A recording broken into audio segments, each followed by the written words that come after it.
بسم اللہ الرحمن الرحیم۔ آج کل ایک سوال بہت وائرل ہو رہا ہے کہ میں خدا کو کیوں مانتا ہوں، یہ کیوں ضروری ہے کہ میں خدا کے وجود کو تسلیم کروں۔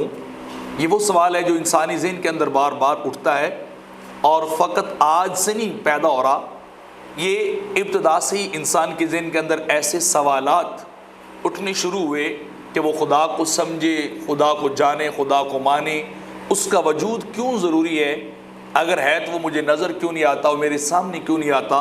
ایسے بہت سارے سوالات جو شروع سے چلتے آ رہے ہیں انسانی ذہن کے اندر، جن کی رہنمائی کے لیے اللہ نے انبیاء بھیجے، مرسلین بھیجے۔ تو آج کل جدید الحاد کے نام پر، ایتھیزم کے نام پر یہ سوال بار بار سوشل میڈیا کے اوپر وائرل ہوتا ہے کہ خدا کو ماننا کیوں ضروری ہے، اگر ہے تو وہ پھر نظر آنا چاہیے، دکھائی دینا چاہیے۔ تو یہ اس طرح کے اور بھی کافی سارے سوالات ہیں جو انسانی ذہن کے اندر پیدا ہوتے ہیں، اور انسان کے ذہن کا خاصا ہی سوچنا ہے یہ کیوں ہے، یہ کیسے ہے۔ یہ سوالات انسان کی سرشت کے اندر داخل ہیں، تو اس کا جواب مختلف نوعیتوں اور مختلف اعتبارات سے دیا گیا ہے۔ پہلی بات یہ ہے کہ یہ وہی اسی طرح کا سوال یا اسی نیت کا سوال ہے جس طرح کا سوال نیوٹن کے ذہن میں گریوٹی کا آیا تھا۔ اس نے کیا کیا تھا؟ اس نے ایک سیب کو گرتے ہوئے دیکھا تھا، اور اس سے اس نے پھر اس گریوٹی کو پایا تھا، اور اس تک وہ پہنچا، اور پھر آگے کی باتیں شروع ہوئیں۔ حالانکہ اس نے گریوٹی کو دیکھا نہیں تھا، اس کی ایک صورت یا نشانی کو دیکھا تھا، اور اس سے وہ اپنی منزل اور مقصد تک پہنچا۔ تو بے عین ہی اسی طرح میں نے اور آپ نے اگر خدا کو دیکھا نہیں تو ہم خدا کے وجود کا اور ذات کا انکار نہیں کر سکتے۔ ہم مظاہر فطرت سے، اس دنیا کے قوانین سے اس خدا کی ذات کو جان سکتے ہیں اور اس کے وجود کا اقرار جو ہے وہ کر سکتے ہیں۔ اور اللہ نے کہا بھی ہے الہکم الہ واحد، تمہارا خدا ایک ہے، کل من علیہ فان ویبقی وجہ ربک ذو الجلال والاکرام۔ باقی تو ہر چیز ختم ہو جاتی، لیکن وہ حی قیوم ہے، واجب الوجود ہے، اس کا ہر وقت ہونا اس کائنات کے اندر ضروری ہے۔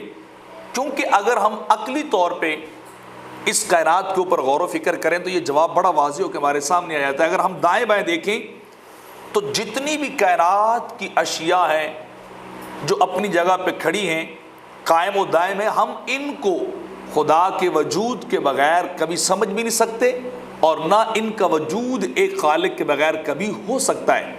کیونکہ دنیا کی کوئی ایسی سائنس، کوئی ایسا نالج، علم، سینس، شعور ہے ہی نہیں جو پروو کرتا ہو کہ اتنا بڑا نظام اور اتنا بڑا عالم آٹومیٹیکلی پیدا ہو گیا اور آٹومیٹیکلی وہ کنٹینیو کر رہا ہے، وہ چلتا جا رہا ہے۔ ایسا کبھی ہو ہی نہیں سکتا۔ آپ کائنات کے اندر غور کر کے دیکھ لیں، اتنے خوبصورت جانور ہمارے دائیں بائیں ہیں، پھول ہمارے دائیں بائیں ہیں، ان کی خوشبوئیں ہیں، پھل ہمارے پاس ہیں، ان کے مختلف ذائقہ، زمین ایک ہے، ان کا پروسیس ایک طرح کا ہے۔ زمین کے اندر بیج کو دبویا جاتا ہے، وہاں اس کو رکھا جاتا ہے، پانی لگایا جاتا ہے، فرٹیلائز کیا جاتا ہے، سب کچھ کیا جاتا ہے، لیکن کتنی چیزیں رنگ رنگ کی پیدا ہو رہی ہیں۔ اس کے علاوہ آپ ایک اور مثال کو سمجھیے، بڑی پیاری مثال ہے کہ انسان ہے، اس کے اندر اسے پانی اور آکسیجن چاہیے۔ انسان جب آکسیجن لیتا ہے تو وہ کیا کرتا ہے؟ وہ کاربن ڈائی آکسائڈ کو خارج کرتا ہے، اور حیرت کی بات ہے درخت جو ہمارے دائیں بائیں کھڑے ہیں وہ کاربن ڈائی آکسائڈ کو جذب کر کے آکسیجن کو ہماری طرف تھرو کر دیتے ہیں۔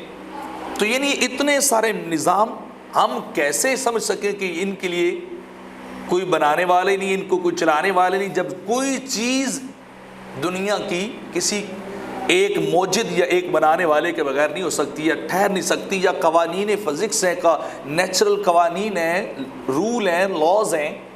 تو یہ ساری چیزیں ہمیں علم، نالج اور سائنس کے طور پر ہمارے ذہن کو ٹچ کرتی ہیں اور ہمیں بتاتی ہیں کہ اتنا بڑا نظام، سورج، چاند، ستارے، زمین، آسمان، درخت ایک قانون کے تحت ہی ہوتے ہیں، کبھی ان کے اندر بدلاؤ نہیں آیا۔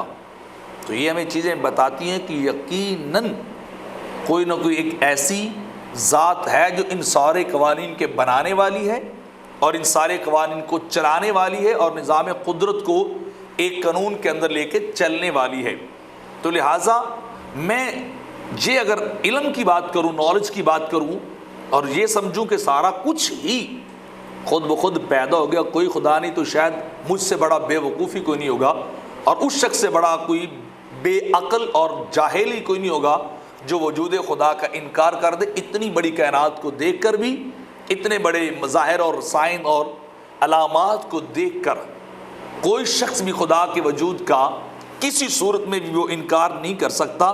آپ دیکھ لیں اور بڑے سارے مثالیں، ایک ایک مثال ہمیں خدا تک لے کے جاتی ہے، ایک ایک چیز ہمیں اللہ کی بارگاہ میں لے کے جاتی ہے۔ انسان خوراک کھاتا ہے، منہ میں لے جاتا ہے، چباتا ہے، اسے پھراتا ہے، معدے میں لے کے جاتا ہے، وہاں جا کے اس کا عمل شروع ہوتا ہے، فضلہ ایک طرف جاتا ہے، بلڈ ایک طرف جاتا ہے، یہ بھی انسان کا ساتھ جو ہے چلتا رہتا ہے۔ انسان کے پھیپھڑوں کا نظام، انسان کے اور بہت ساری چیزیں کہ جو جس چیز کی ذمہ داری اور جس مقصد کے لیے جس چیز کو بنایا گیا ہے وہ ساری چیزیں اپنا ہی کام کرتی ہیں۔ یہ کبھی نہیں ہوگا کہ وہ الٹا کام کرنے لگ جائے، وہ ایک چیز دوسری چیز کی جگہ لے لے اور انسان یا نظام قدرت اور نظام کائنات چلنے لگ جائے، تو ایسا کبھی نہیں ہو سکتا۔